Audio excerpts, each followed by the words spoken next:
Hello, everybody, and welcome to LaChamba.com. My name is Neil Rodriguez. Had a great day today. Closed the independent deal that I had pending.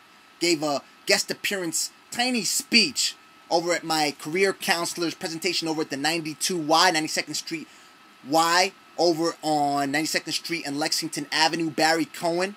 I couldn't record it, but I did record Barry Cohen's presentation. I'll be uploading that. Stay tuned. He talks about a lot of ways to enhance your presentation skills, how to get your resume right, a lot of stories, a lot of nice antidotes. Stay tuned. High potency, okay? Mach 10 content.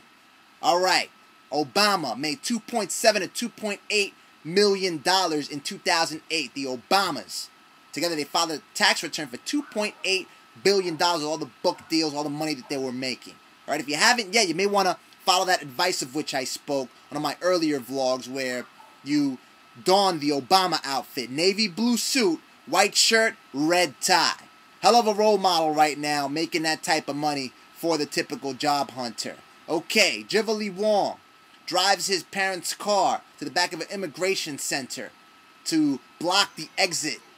Then he goes inside the immigration center, lets off 98 shots, kills 13 people. Jiverly Wong was unemployed. The Wall Street Journal cited a number of reports, number of studies trying to substantiate the argument that with a rise in unemployment rates, there was also a rise in crime. They said that in some regions where the unemployment rate was high, you also got a number of petty thefts. But they also state that in 1979, a year when there was the most mass killings, the unemployment rate was fairly low. So they're not too clear on it. They don't know what.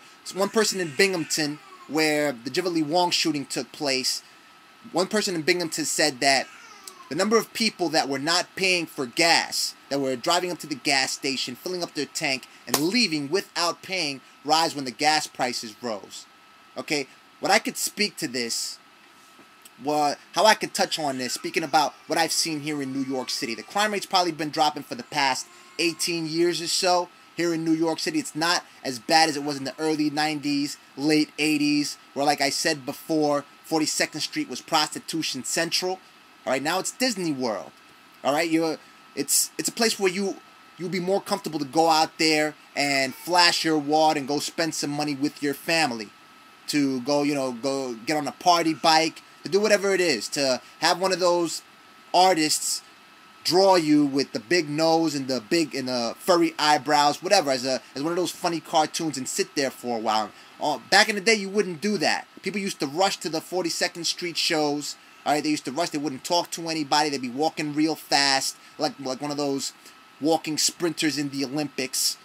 All right, so it wasn't happening before. A lot of neighborhoods are not as good as before. In Bushwick, Brooklyn, where there was a high crime rate, very high crime rate. People used to get twisted left and right. You used to see them get twisted like that Colombian guy in Scarface, where Scarface just shot him right in the street and just left them dead. You used to see that in Bushwick, Brooklyn, Queens, early 90s. You used to see it a lot, all the way up to the late 90s. Now, everything's been renovated. You don't have rat crossing guards. You don't have rats crossing the street where you have to stop your car and wait for a number of rats to cross the street. You don't have that anymore. It doesn't smell like dead rat all over the place. It doesn't smell like urine when you walk into, every single time you turn a corner. Everything is locked up. Everything looks real clean. You got a different type of element in there. There are a number of cops on the streets. They are hiring cops. It's low pay, but they're increasing the numbers, all right? They think it's like 21,000, not a lot of money, but they have a lot of cops on the street. So they've cut off a lot of illegitimate ways, or a lot of illegal ways to make money here in New York City. When you do that, kids are forced to go out and get an education, find a job, or open a business. See, I speak to the youth nowadays. I speak to younger people. They have a completely different mindset than the people with whom I grew up. The people with whom I grew up, a lot of them fantasized. They saw themselves living a life of crime for the rest of their lives. Right? They continue to do that. They continue to do it until they got caught or until they got killed.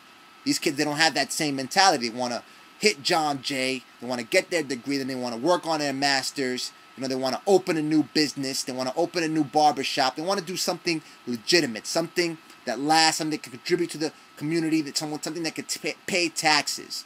Because that's what happens when you cut off all these illegitimate ways of making money. People can't go out and take a number of crack vials, stuff them in a brown paper bag, and sell them to every zombie that comes up to them with $3 in quarters, $2 in nickels, and $1 in pennies. I think that's $6. It was like $5 for a nick of crack vial back in the day, because I came from the gutter, so I know how it went down. All right, or a 2 for $5 or anything of that sense.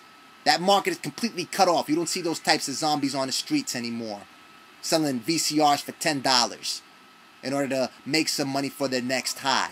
Because once they got their blast in 30 minutes, but I'm getting way off topic.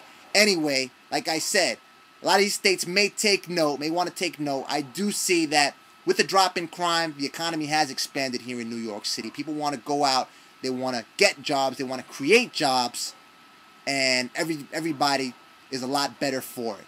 I thank you for watching. My name is Neil Rodriguez. Until next time.